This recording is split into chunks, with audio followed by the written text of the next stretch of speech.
Hey there, I'm so pumped to tell you about an amazing new community I've launched called Grief to Growth Circle Community. It's a space for people who are grieving to come together to support each other, and for people who want to know who we are, why we're here, and where we're going to have those conversations, all the things we talk about on the podcast. So I invite you to join me at grieftogrowth.com/community to become part of this compassionate crew. The best part, it's 100% free. And you have access to me in addition to everybody else in the community. In fact, the podcast will be there so you can talk about the things we talk about in the podcast right there in the community. There's also some premium content if you want to go deeper in the work I'm doing, but mostly it's about building relationships and community and about sharing resources and supporting each other. So come on over and check it out. It's grieftogrowth.com/community. I'll see you inside. Close your eyes and imagine. What if the things in life that cause us the greatest pain, the things that bring us grief, are challenges? Challenges designed to help us grow, to ultimately become what we were always meant to be. We feel like we've been buried, but what if, like a seed, we've been planted? And having been planted, we grow to become a mighty tree. Now, open your eyes. Open your eyes to this way of viewing life. Come with me as we explore your true, infinite, eternal nature. This is Grief to Growth, and I am your host, Brian Smith.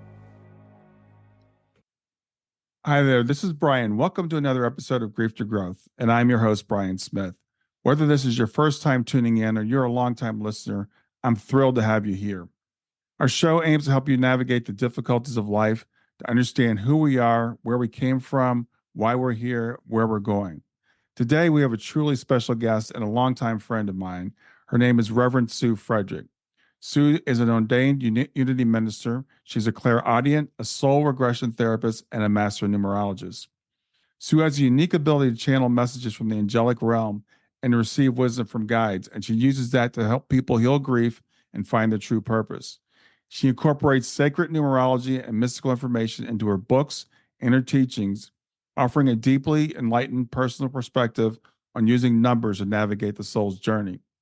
Sue is the author of 11 books, including Through a Divine Lens, Practices to Quiet Your Ego and Align Your Soul, and the Sacred Numerology Workbook. Her journey in the numerology began in 1980, and since then, she's been guiding others with the profound insights. In today's episodes, we're going to explore a fascinating vision that she received during an illness in 2014, which inspired her latest book.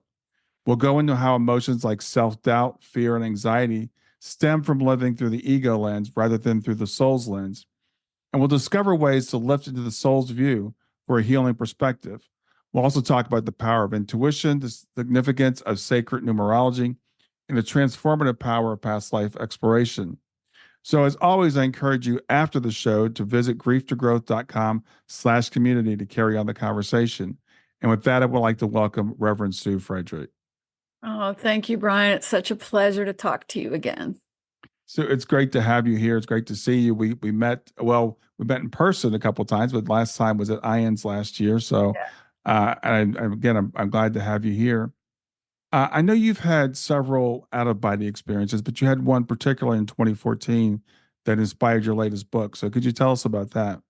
Yeah, it's actually here on this graphic behind me if people can see this.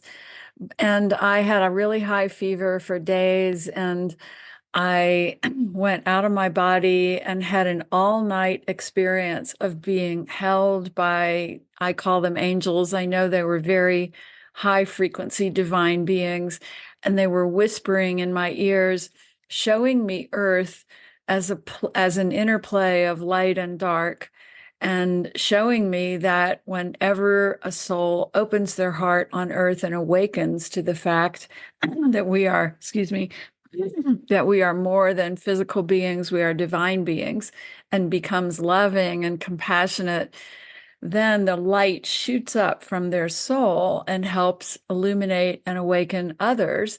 And the angels showed me that around the globe, it's a constant movement of light overcoming any darkness, that the light is always winning, no matter how things can look here on Earth.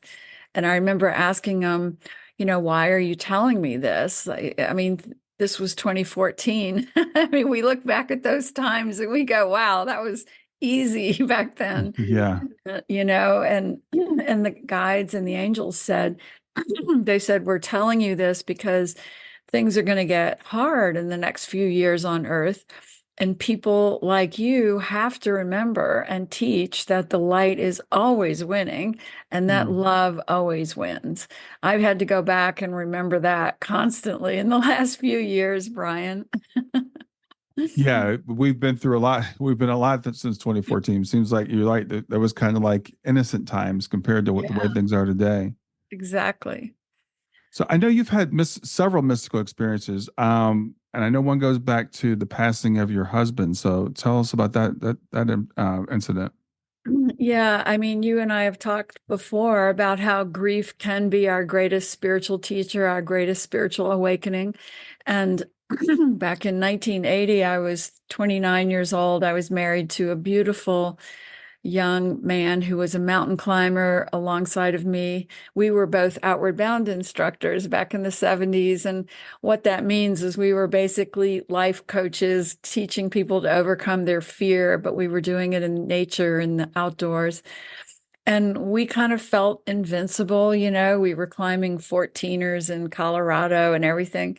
And he had some stomach problems, and he was finally diagnosed correctly. And when they did diagnose him, they told us he had colon cancer. He was 32, and he died a year later in my arms after suffering terribly for a year. But the last few months and the way he died was a complete shared death experience for me, which means that I was going on the journey with him. And we had mystical experiences before he crossed, like he was singing Lakota songs because we had been to see a Native American healer who actually taught him in spirit Lakota healing songs. And he would wake up singing those, and the doctors were so confused, like, what language is that? And I had heard Lakota, and I knew that that's what he was singing. And he would say, Chief Fool's Crow came back to see me in my dreams. And he gave me two songs. One song was to help me die, and one song was to relieve the pain. And then when he crossed, he had told me specifically he did not want to die in the hospital and that he wanted to die at home because I was caring for him at home. And he said, and I want to die in your arms. And I had made him that promise a million times, And unfortunately, there was a medical emergency, and the hospice nurse said, you don't want him to die this way. We have to get him to the hospital and stop the bleeding, and then you can bring him back home. But things get out of control as things wind down, often when we're headed towards the exit point. But I also believe there's a reason for however it goes. And suddenly we ended up in the hospital, and he ended up in a hospital room in a coma. And he had always said, I don't want to be in a coma. And he was terrified that that meant his spirit would be trapped. And I kind of was afraid of that too. I mean, this was 1979, I was pretty much an idiot at that point in my life. So what happened was he showed me in the final hours that he wasn't trapped in his body. I fell asleep on the floor of the hospital room. I was so exhausted. He'd been in this coma for a couple days. I felt so guilty. I couldn't get him home. All of his friends had arrived. They were sitting in the hospital room with us. And I finally fell asleep on the floor. And he instantly appeared vividly in front of me and said, I mean, I still remember it so clearly. It was such a vision. And he looked healthy. And he said, what are you doing on the floor? I am not trapped in that body. Get up and come over to the bed and hold me so I can cross over the way we talked about in your arms. And I just jolted awake. And I went, oh my gosh, you guys, he's ready to cross. He's not trapped in that body. And I kicked everybody out of the room except for his mother. And his mother and I stood on either side of him. And we just started rubbing his body and saying, we love you. We let you go. We're going to be okay. instantly, Brian, he took one long, peaceful breath, and Mm. his soul left his body in such a visible, palpable way that his mother and I both saw it, witnessed it as his Oh, wow. soul left his body. And we both looked down at the body and just knew that was an empty shell now. And that was kind of the beginning of a 3 to 4 week out of body experience for me, where Paul was taking me with him into the divine and showing me about divine order. And Brian, I was in my 20s. I really didn't believe in any kind of a divine order. You know, I saw people suffering. That certainly didn't feel like divine order. And yet he was showing me, he would say, everything that happens on earth in the physical world has a purpose to it, and it's a purpose for higher good. It takes the world to a better place of love and compassion and understanding. And Mhm. like if I dropped something, he would say, in my head, he'd say, that's on purpose. You're not supposed to take that vitamin or something, whatever I had dropped. And I had this constant dialogue with him, with me for about 3 weeks. And that's known as a shared death experience. And I was very exalted, like I was feeling no grief, no pain. I could hardly eat. And it was not what people expected of me after Paul died. And I was just in an exalted state. And then, of course, we all have to crash and come back into the body and experience grief, which of course happened. But for about 3 weeks, I had a mystical teacher showing me what physical life is really about. Wow. So this was, you said 1979, 1980. Had you heard the term shared death experience? No, What no, was your no. In thought fact, about what was going on here? I know. I didn't hear about that term until, gosh, it was like 2014, right around the time I had this vision. Raymond Moody was talking about it, I think. And anyway, so back then, what I thought was, um, I honestly thought, boy, I'm pretty weird and I've got to figure out a way to be more normal because here I am turning 30 and I don't know how to make a living and my husband just died and I got to get very grounded in this Hmm. physical world. And so I would tell people about that death experience and they were all astounded like, wow, that's amazing, but it wasn't even a possibility in my mind that I would make my living talking about these things or even sharing numerology. Whereas numerology happened right when Paul died. A friend gave me a numerology reading, and that also really showed me what soul agreements are and soul paths and soul missions. But my focus became, how do I now make a living here in this physical world? And I used everything in my toolbox to figure that out and became a professional writer for many years. I wrote about health because I was trying to help people avoid cancer. I Hmm. became a pretty well-respected health writer until it was time for my next reinvention. Yeah, right, right. So so Paul taught you about, or you said a friend gave you the book, and you're learning things from Paul. You became a professional writer. How did you make the transition then to the next phase, the numerology? Well, I was giving away numerology readings to all my friends. I was working for a professional magazine Hmm. and so we'd go out to lunch and people would say, "Tell me more about those numbers." Like even back in the early 80s, people were pretty fascinated by it. And so I'd explain people about their path and do little readings and they'd say, "Wow, you should do this for a living." And it just didn't feel like I could pay the rent if I did that. Although now I look back on that and I think, I could have, I could have made it work. But I think my soul wasn't really ready to claim that.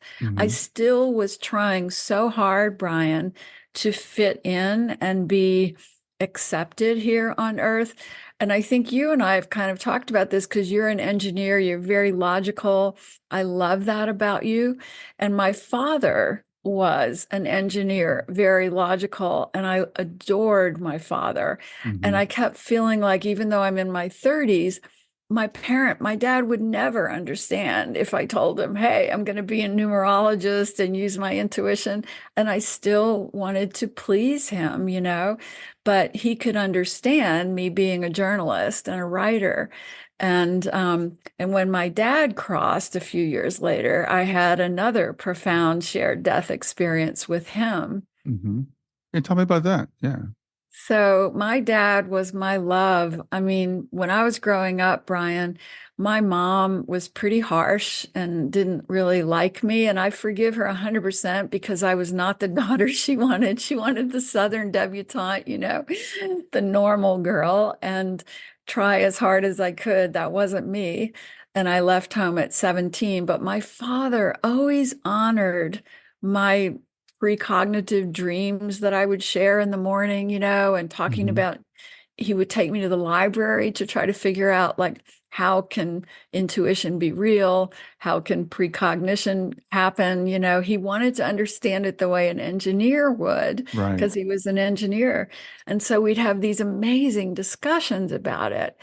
I love my father so much. So after Paul died, a few years went by, and I was always telling my dad, Dad, you can't ever die. Now that Paul has gone, I still need you here. And but he was getting sick, and he had been a World War II soldier where they handed out cigarettes to people, and so he had smoked all of his life. Our whole family had tried to talk him out of that, but he was so addicted to cigarettes. Mm-hmm. And so he was diagnosed with lung cancer, and he crossed very quickly after he was diagnosed. He just basically lived a few weeks so we could all get home and be with him. And I got to be at his side and have very significant conversations with him about his life and the meaning of his life and what he regretted and what he loved about his life. He and I could talk so beautifully. And one day I knew this was the day he was going to cross, and I wanted to be with him. And my family is so Catholic and so different from me and their perspective on things. And they said, No, Sue, it's your turn to get the kids home and do the babysitting rounds, because we were taking turns taking care of all of our kids.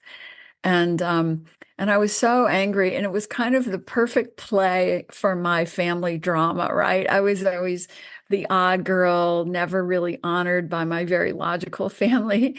And I was the one who felt I could really help my dad cross without fear.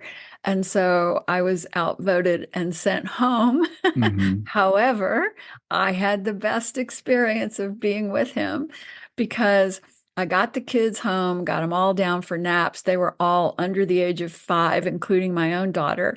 And I got them all down for naps. And I was so upset that I thought, well, the first thing I have to do is sit here and meditate to quiet my mind and calm myself, because I'd been meditating since the 70s.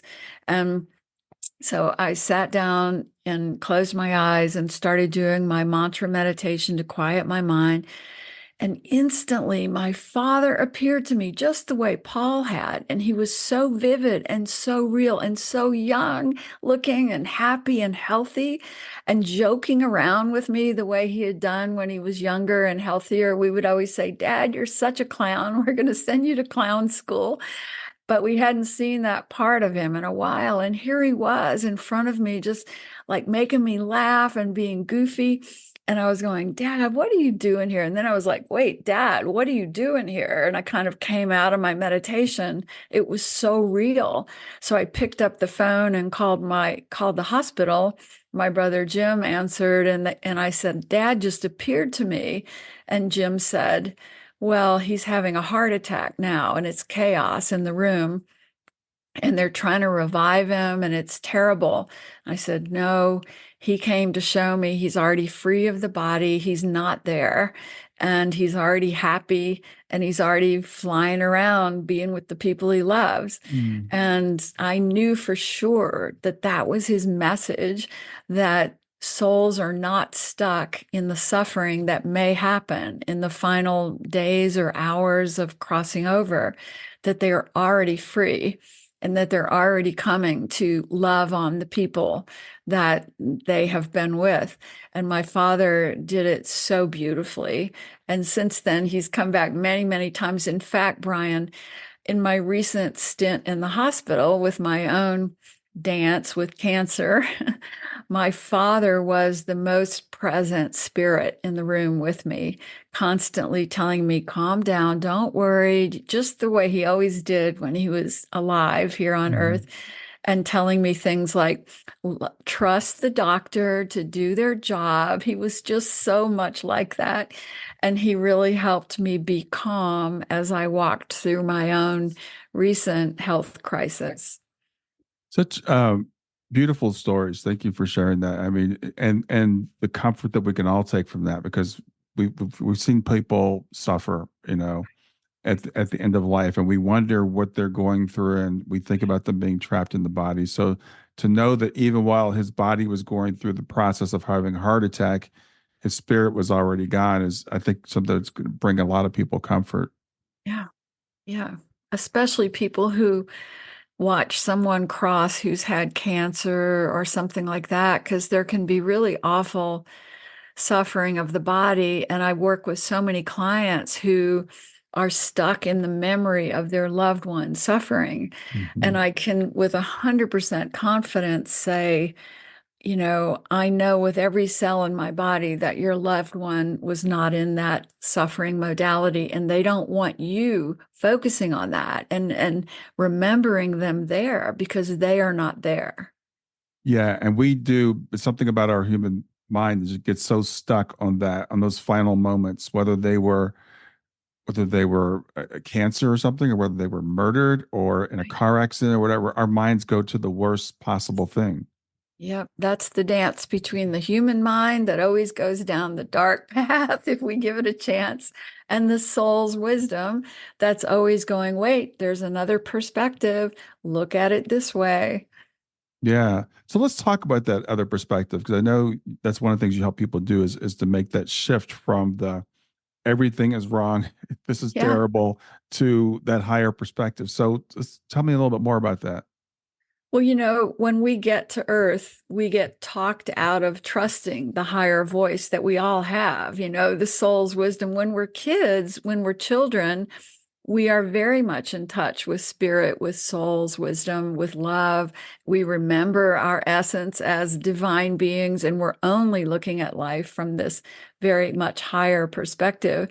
But from our parents to our teachers to our classrooms and our world, we are constantly talked out of, pay attention, don't dream, hey, you're not getting good grades, you've got to buckle down and be logical, and so we're really taught early on in life Mhm. that there's only one way to look at the world, and it's through the monkey mind. Oh, I shouldn't say that. I guess the world doesn't call it the monkey mind, but the left brain logic mind that we all have to honor in order to succeed here is what starts pulling us down this negative path. Because when we come to Earth, we agree that we're going to have a left brain and a right brain. The left brain is our logic, our ability to live here on earth and feed ourselves and be practical and grounded. And we need that. The ego's job is basically to keep us alive. And Mhm. yet we also need to be in touch with our soul to remember this higher perspective, to remember that we are beings of light, that we're here to love one another, that we're here to share compassion and joy and laughter. And so we have to walk in the two worlds really here. But when we're miserable, depressed, angry, afraid, even grief stricken, we're leaning more heavily into the human mind, the ego mind. And all I can ever say about that is if you are absolutely miserable, I can promise you that somewhere there's a light calling you to look at it a different way, whether Mhm. that's a friend who mentioned something to you or a spiritual book that you picked up that had a different point of view. But it's our free will choice to decide, hey, I'm going to try to see it a different way and see how that feels. And you went through grief, Brian. I'm sure you did that dance yourself. Oh yeah. Yeah. So what is it that helped you the most to step into that higher perspective? Do you remember? Um, for me, well, I remember the first medium reading I had, it was with Suzanne Wilson, and she was just so incredible. And again, my first experience even having a medium reading. And she said, Shayna is telling me that this had to happen. There was a first time I'd even heard of that concept. And I'm fortunate I was at the point where I was at least able to have an open mind to it, because I was again very rational, left Mhm. brain kind of person, cause and effect, A causes B, determinism, Newtonian universe, all those things, right? All the Yeah. things that people drill into you. But I've always had this tugging in my heart about, like, intuition, and frankly, this world just doesn't seem right to me. Right. So I was glad I was at the point where I was able to start being open to that, and then being part of helping parents heal, where we talk about this. And then what I tell my clients is, like, just try this perspective. Whether Right. you believe it or not, does it make sense to you, and which one makes you feel better? And I it's love not that. just wishful thinking. It starts to make sense after a while. When I used to teach these 3-day grief shifting workshops at places like Kripalu and Omega. And at Hmm. the first day, I would say to everybody, there's two ways for you to look at this tragic loss that you're here for. And one way is the everyday way that you've probably been looking at it since it happened. But for these 3 days, I'm asking you to put on your divine lens and look at it through a different perspective, a soul's perspective, and I'll guide you through that. And at the end of 3 days, you can go back to the other point of view, or you can decide that there's Yeah. great healing in allowing yourself to consider the possibility that this is an all good, all God loving universe, and that there is a higher plan and a higher understanding. And the minute they even just try that point of view, they end up coming back to it again and again because it feels so much better. Stay with us. We'll be right back. Hey there, I'm testing out a new feature. I'd love to get your feedback on it. It's called Fan Mail, and you can send me a message right from the show notes of the podcast. So look for the link that says send me a text. You can ask a question for a future podcast. You can suggest a guest, or just give me any feedback you want. Just remember, it is one way. I can't text you back, and I will not have your name, your email address, or your phone number unless you include it in the message. Let me know what you think. It does. And the other thing that has helped me, though, is age, perspective. Because I think about things that happened in my life that at the time I thought were terrible things I would never have wanted. When I got divorced, when I got fired from a job, actually twice, things like that. If you look at those things as opposed to the loss of a person, it's sometimes easier for people to see the quote silver lining in that, and Right. you can see the arc of your life as you go farther and farther. You've had, you know, a few careers like I have. I've had like Yep. four different careers. I've had 8 or Mhm. 10 different jobs.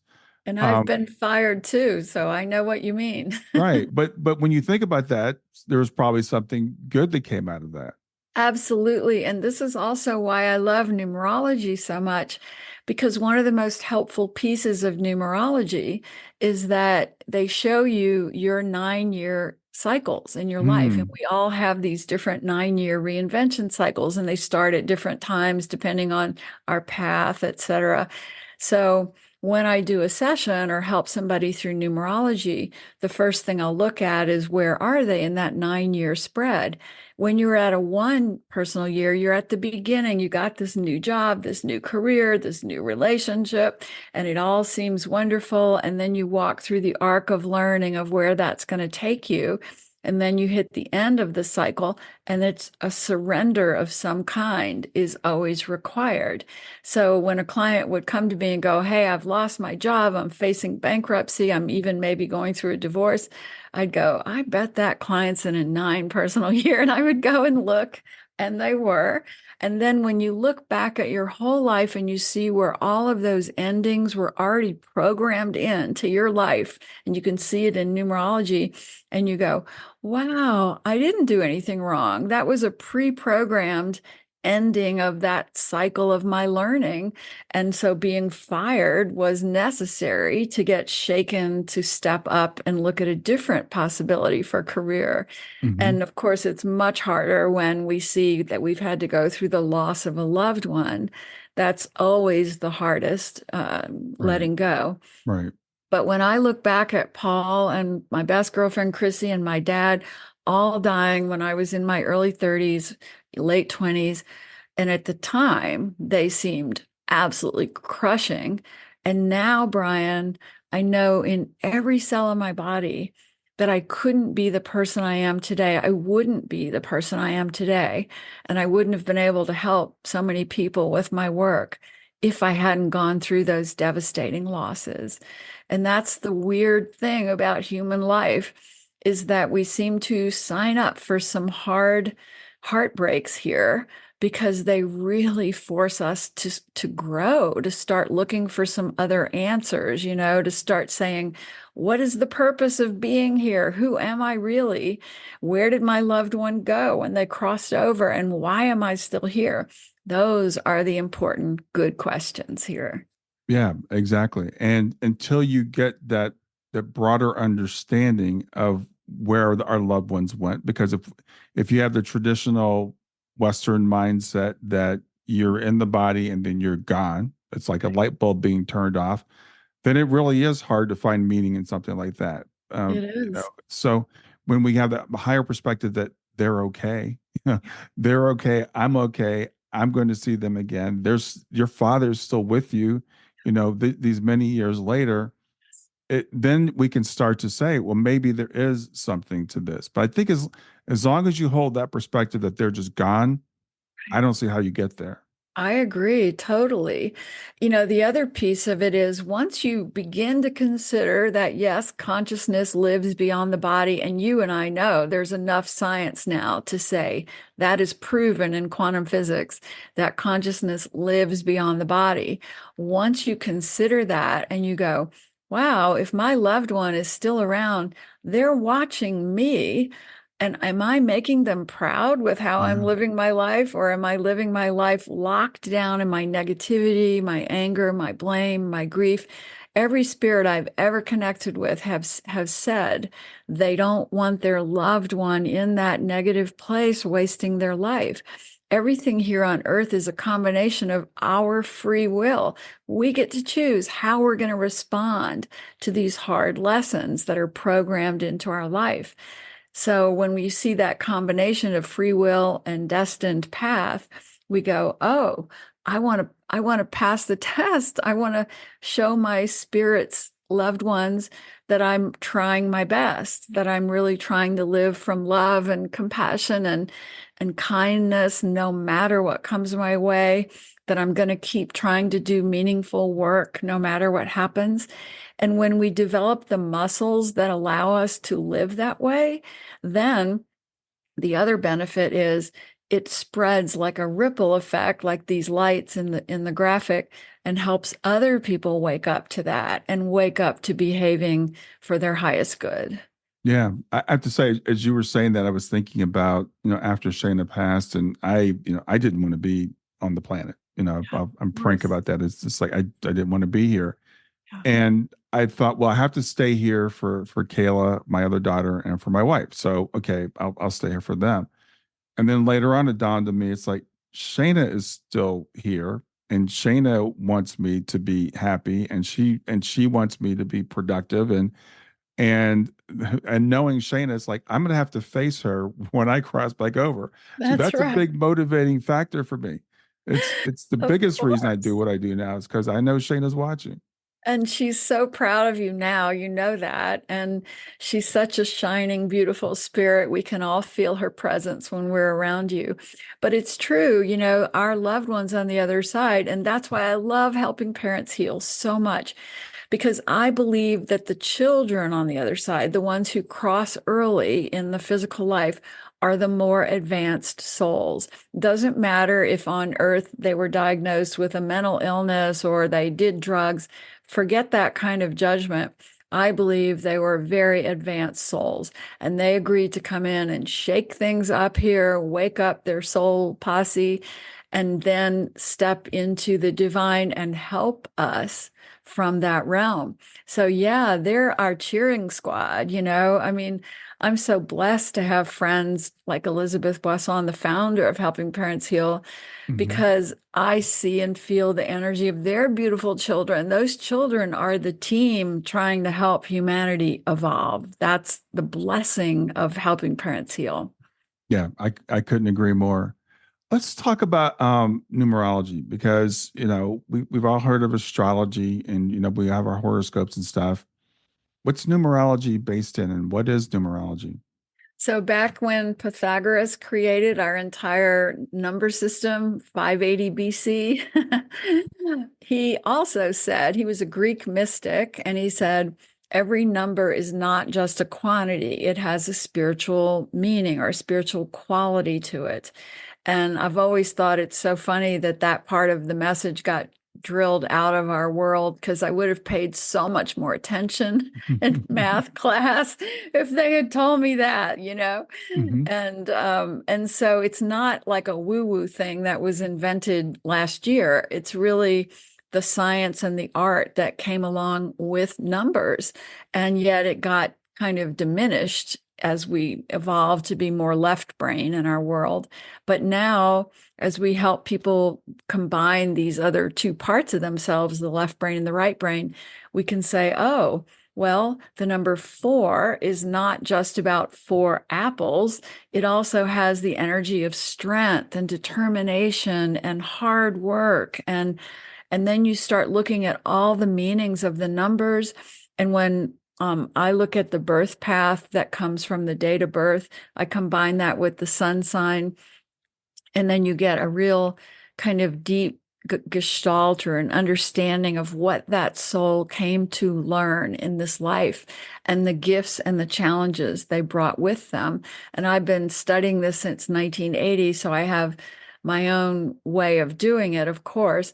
But I would say in a couple sentences that the reason my numerology is a little different from others is that some people look at it as, well, there's a good number and a bad number, and oh, that's a bad path, or that's a bad number on your address, so that house, you won't be happy in that house.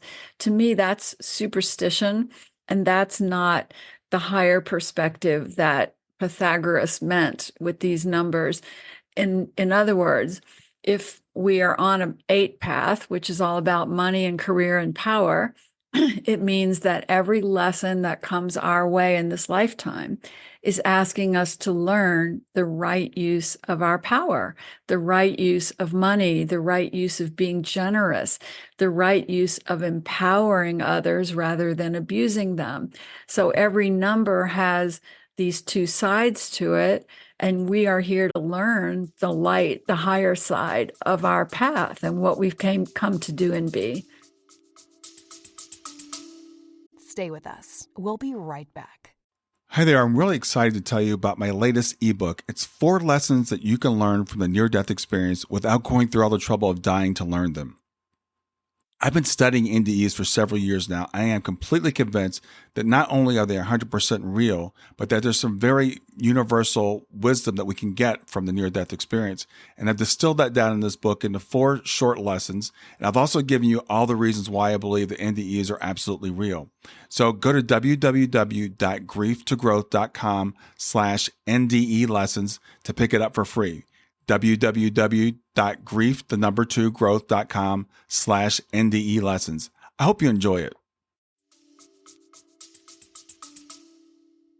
Yeah, thanks for sharing that. And I think it's really interesting that things like this, that because we couldn't explain how it worked, people assume, well, therefore it must not work.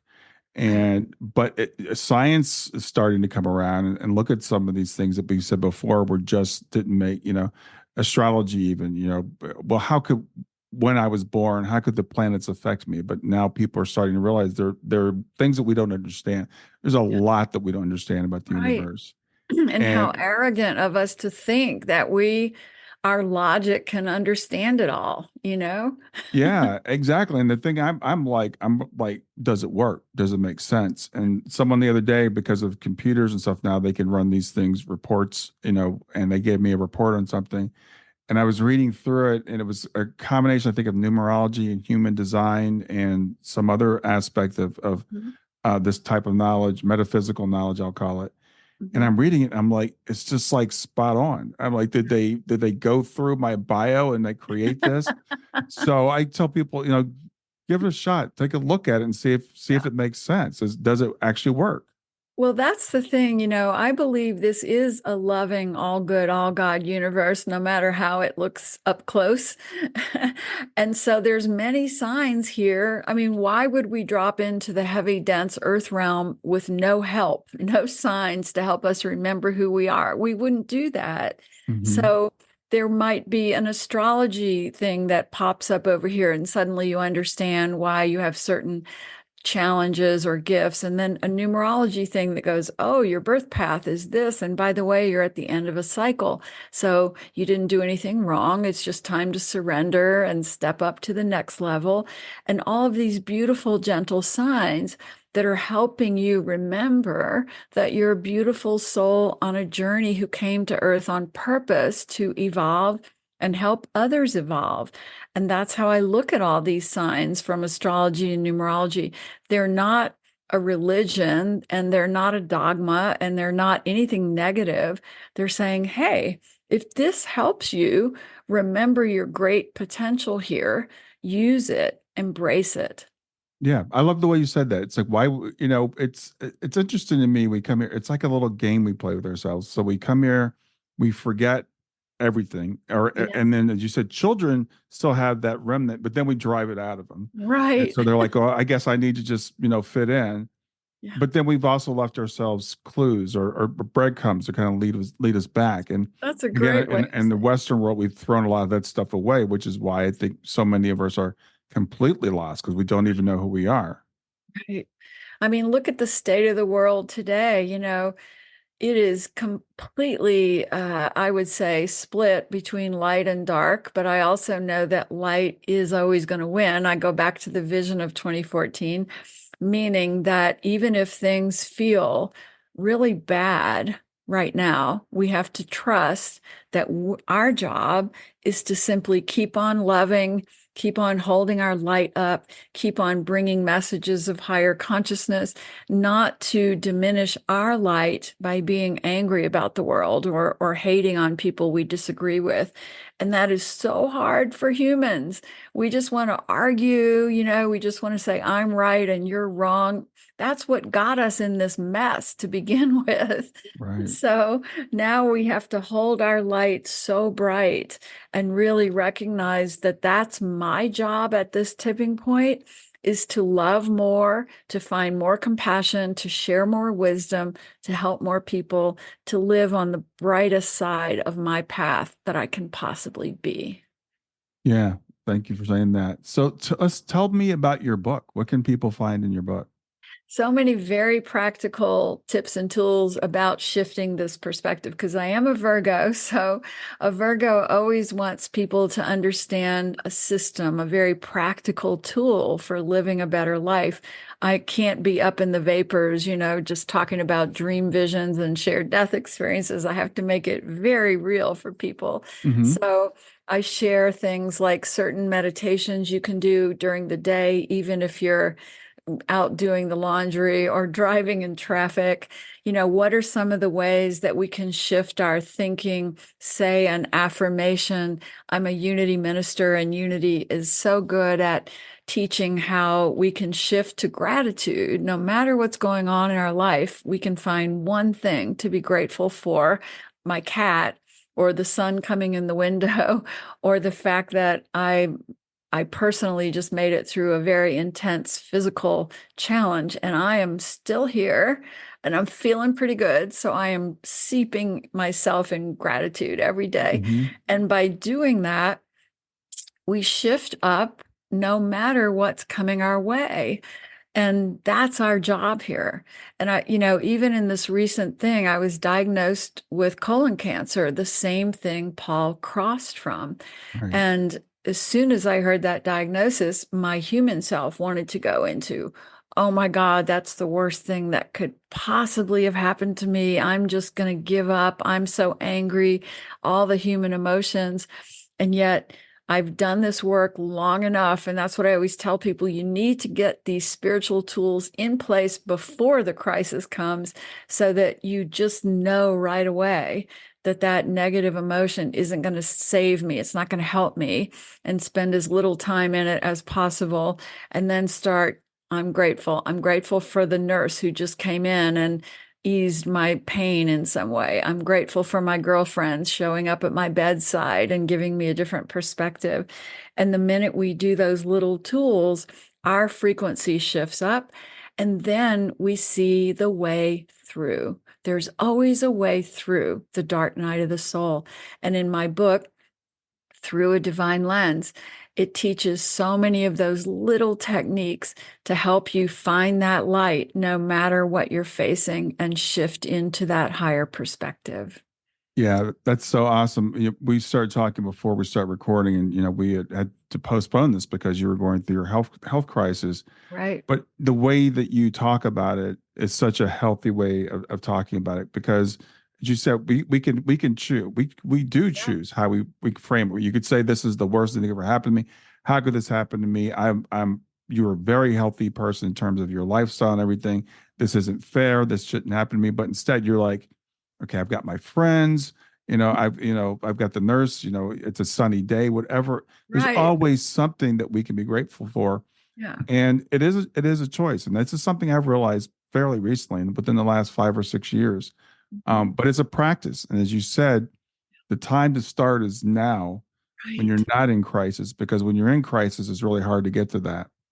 Yes, I'll tell you what, I'm so grateful that when I hit this bump in the road and I'm in my 70s, I've had decades of working with clients, studying numerology, studying spirituality, developing all these tools, meditating, so that the minute it hit me, and it hit me like a wall of bricks, really unexpected, Yeah.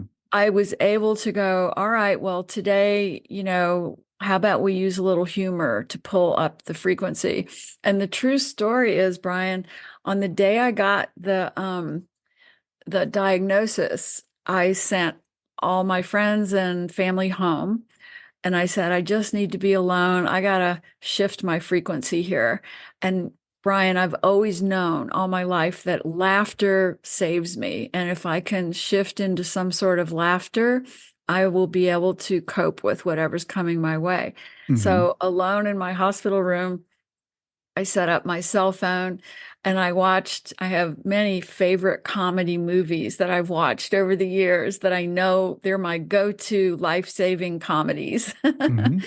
And so I sat there alone in my hospital room watching my favorite ones and just laughing and laughing and laughing, and knowing in that laughter that God was with me, that the God force was surrounding me, that there was somehow a purpose to all this, and that I would understand it as it was revealed.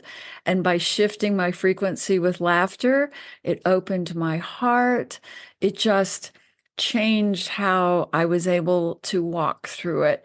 And it was a really good thing because the next day, there were all these people coming in the room, like different surgeons going, hey, we're going to cut you open and do such and such. Yeah. And I had to trust my higher self, my intuition, to guide me making those kinds of decisions.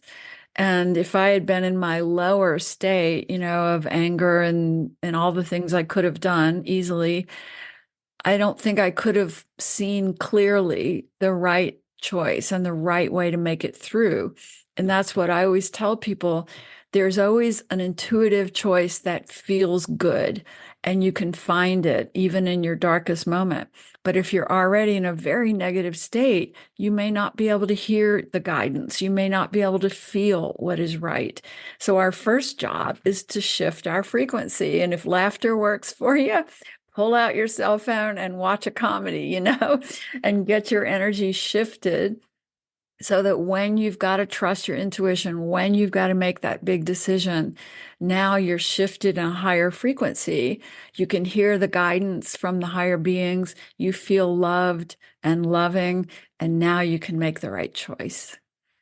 Yeah, it's interesting when you just said that one thing. You can feel the guidance from the higher being. Because earlier today I was interviewing someone who goes out of body all the time. He does it in like astral projection, and he was talking about the higher, we call them higher beings, but this different frequency. Yeah. And if we're in that lower frequency, we're in that funk, I think it makes it harder for us to connect with them. So ironically, when we need them the most, we've kind of blocked ourselves off. That's exactly right, and that's why when I work with people who are in their deep grief, which I totally understand, Oh yeah. I'll say, decide that you're going to make yourself laugh at one point in the day, and you can set aside a time, maybe it's lunchtime. You're going to go and sit with a friend who makes you laugh, or you're going to read something funny or watch something, and just see how that little, and it's not hurting your departed. You've got to help. Some people think, well, if I laugh, I'm not honoring my departed loved one crossing over. And I'll say it's the opposite. They want to see you laughing. Every spirit who's ever come to me has, my father, my best girlfriend, Chrissy, Paul, they're happy. They're laughing on the other side. That's what they want to see in us, that kind of joy, that lightness. And when we're in our funk, not only are we blocking those spirits from being, they're still around us, but we just can't feel it. But also we're blocking our own intuition of being able to say, hey, I know what the right action is for me to take in this situation. We've got to be a little bit shifted up in our higher self to be able to access that intuition and our soul's wisdom. Yeah, and what you just said there about it's okay to feel okay. I know a lot of times in that early part of the grief, and I work with a lot of parents who've lost children. There's guilt about their passing. It's my fault, and since it's my fault, therefore I don't deserve to heal. And if I do start to feel better, that I'm not honoring them. So that's all those crazy thoughts that we have. They believe that if they're suffering, somehow they're showing their departed how much they love them. Right. And the opposite is true. Their departed knows how much they love them. They want them to be happy and fulfill their own soul mission here. And, I always say to people that it's all the dogma of mainstream religion that created guilt, really. Guilt comes from the stories we were told about, Jesus, which I'm a minister, so I can tell you, Jesus said there's one commandment more important than the others. It is to love one another. And all of this dogma about heaven and hell and sin, that was created by popes and bishops of the Catholic Church. So all of that guilt that we have grown up in, swimming in the soup of this world, is basically doesn't exist in the divine realms. It is not a valid feeling. Guilt is a human created negative state that has no connection to the truth of our souls being here. We cannot possibly be responsible for another person's crossing. Their soul picked their soul exit before the lifetime began. So if I am guilty that my husband died, and it's a natural human feeling, wow, I didn't give him enough of the right medication, or I didn't get him to the right doctor, or blah, blah, blah. The human mind wants to go to that. But on the other hand, we go, oh, well, if there's a soul agreement we had, and he had his own soul path, this was his exit point. I can't take responsibility for that. I'm not in charge of his soul path and his soul mission. and I'm only in charge of my soul path and my soul mission. And suddenly guilt evaporates. Yeah, really good point. And do you think it's maybe ego also, that thing, like we think we have control over everything? Right. I always say that too. It's like guilt makes us believe that we're responsible for everybody else's life here, you know? Yeah, yeah, It's like, sorry, that's the ego talking to you. If we can just simply live to our own highest nature, we are doing great here. yeah, exactly. So you mentioned that you're a minister, and that's a relatively recent thing. You're a unity minister now. What made you decide to become a minister? Well, as I've been doing my work for a while and the world was starting to shift around 2016, I was feeling like I needed a spiritual reboot because I was getting very depressed about the world. And I felt like I need to dig into the origins of the Bible. I grew up Catholic. I've studied Buddhism. I've lived in a Hindu ashram, but I needed to put it all together and say, this is what I truly believe God is. And Mm, unity teaches that God is a loving force of consciousness, and we're all part of that force. So we're all part of God. And I truly resonate with that. I know for me that that's the truth of what I've experienced in my out of body journeys with my departed loved ones, that it's a loving consciousness. And when we leave the body, we feel that unconditional love, and we're all part of it. So when I read those unity principles and really immersed myself in them, and I got to go back and read the origins of the Bible in the Aramaic, you realize that all that fear, all that judgment is human made, human written, had nothing to do with what Jesus said. And I always joke that ministry school healed my relationship with God because I had seen so many terrible things done in the name of God that I was troubled about that. And going back to Unity Ministry School, I realized, no, God is that loving force, and I'm mm. 100% clear on it now. And so I'm really better able to help my clients because grief is also a spiritual crisis, Brian. When people are deeply angry and grieving and they can't find a way through it, they're in a spiritual crisis about what they believe to be true about life and death, right? Mhm, Because mhm. if they really believe that the soul lives on, that the physical body is just a brief time of our journey, then that grief is lighter and easier to navigate. Yeah. Well, yeah, thanks for answering that question. It's really interesting. You were talking about, uh, you know, becoming unity minister kind of helped healed your spirit thing with God, because a lot of times when ministers go to seminary, it's the opposite. They become atheists. It's because they realize Right, the stuff, traditional teaching in the Bible is insane. right. And I grew up with that. My grandfather was a Pentecostal pastor. I Oh, grew up in the church and everything, and so I gosh. had to deconstruct the whole thing. Yeah. Decided to become a minister. I didn't know about unity until actually after Shana passed away. Mm. And so the last church when we were attending church was a unity church. So Oh, yeah. when people now tell me, I want to find a church, I'm like, okay, unity or UCC. Those are the two that I Yeah, would recommend. I agree. There's a lot of healing in kind of reprogramming the dogma that we all grew up with one way or another. Yeah, but it's really interesting to me because the criticisms I get on my YouTube videos and stuff are either from the fundamentalist Christians or the fundamentalist atheists. Um, Yes, they're those two extremes, basically say the same things, but right. and all the we talked about a lot about guilt, but there's also a lot of fear in religion. There's a ton of fear.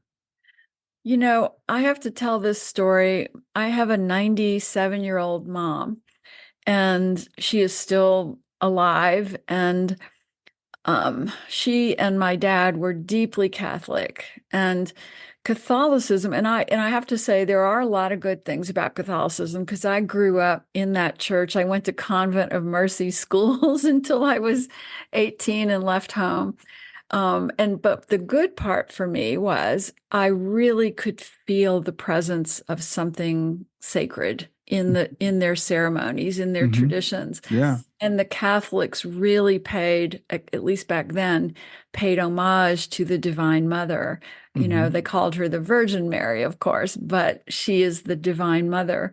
And so I was really clear growing up that those pieces were true.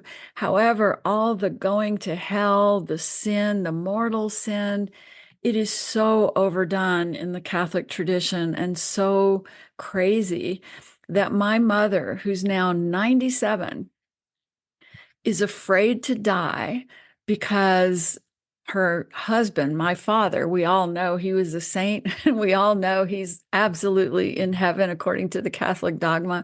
But Hmm. my mom believes that she was not a good enough person. And Hmm. even last week, I was talking to her. She's back in the hospital. And I said, Mom, you don't have to fight death so much. You know, Dad is in heaven and you'll be in heaven, and it's a pretty good place. And I was just trying to comfort her. And Right. she said, um, I don't think Dad is going to be able to get me into heaven. And I said, Mm. Mom, what are you talking about? And she said, I had a bad temper. And I was like, Mom, you have raised 4 kids and all these grandchildren, and you're in your 90s. You are so worthy of heaven and so worthy of God. And all is forgiven. And Hmm. this poor woman is hanging on for dear life, afraid to die because she believes she sinned, quote unquote, in the Catholic tradition and won't make it to heaven where my father is. That That is is, the sin of religion, in my opinion. yeah, completely. That is so heartbreaking. Yeah. Something that's supposed to bring us comfort and peace Right. that does bring that kind of fear. It reminds me, I was working at a church here locally, and we were teaching. It was indoctrination. We were bringing people into the church, and we would teach this Mhm. thing called Alpha. And this one poor guy just kept saying, "I know I'm going to go to hell." And we're like, "No, Jesus, you've been forgiven. You understand. You can be forgiven." I smoke and I drink and I cuss, and I can't give that up. And I just, and I mean, for this was like a 6 week class. For 6 weeks, we're just trying to convince this poor guy that he's not going to hell. Right. My camera just disconnected, but we'll keep going. Um, so we're coming to the end of our time. Maybe that was a sign. Okay. But I want to thank you so much for doing this. Is there anything that I didn't ask you that you wish I had asked you? I just wish everybody listening and watching this podcast could take a moment, no matter what their beliefs are, even if their beliefs are very different from what you and I have talked about today, and just shift into a little gratitude or a little humor and just see if it begins to open up a different possibility in their thinking as they raise their frequency to consider that this could be an all good, all God loving universe where everything is actually happening for us and for our growth and our evolution rather than to us. If they could take 1 minute out of the day to consider that, that would help all of us to awaken. Wow, that's some great advice. Thank you for that. So, remind people the name of your most recent book because you do have 11. So, people go look at Sue's others books as well. But tell people about the name of your most recent book. Through a Divine Lens, which they can get on Amazon or in a bookstore, and my numerology workbook, which is so fun, called Sacred Numerology, and that's on Amazon. But also on my website, they can go and do a soul path calculator that I have there, where they can see what their soul path is. And my website is suefrederick.com. And they'll also see there that I have a lot of very fun classes coming up, including a numerology class online in July and a very fun class starting this week about how to be, I call it how to be a mystic, really about how to be focused on that higher soul perspective and channel in guidance. So that class starts this week, and there's many other fun classes on there if anybody's interested. It's suefrederick.com. All right. Well, Sue, again, thanks so much for being here. I'm glad we got to do this today and continue to get better and have a great afternoon. Thank you. So fun to talk to you, Brian.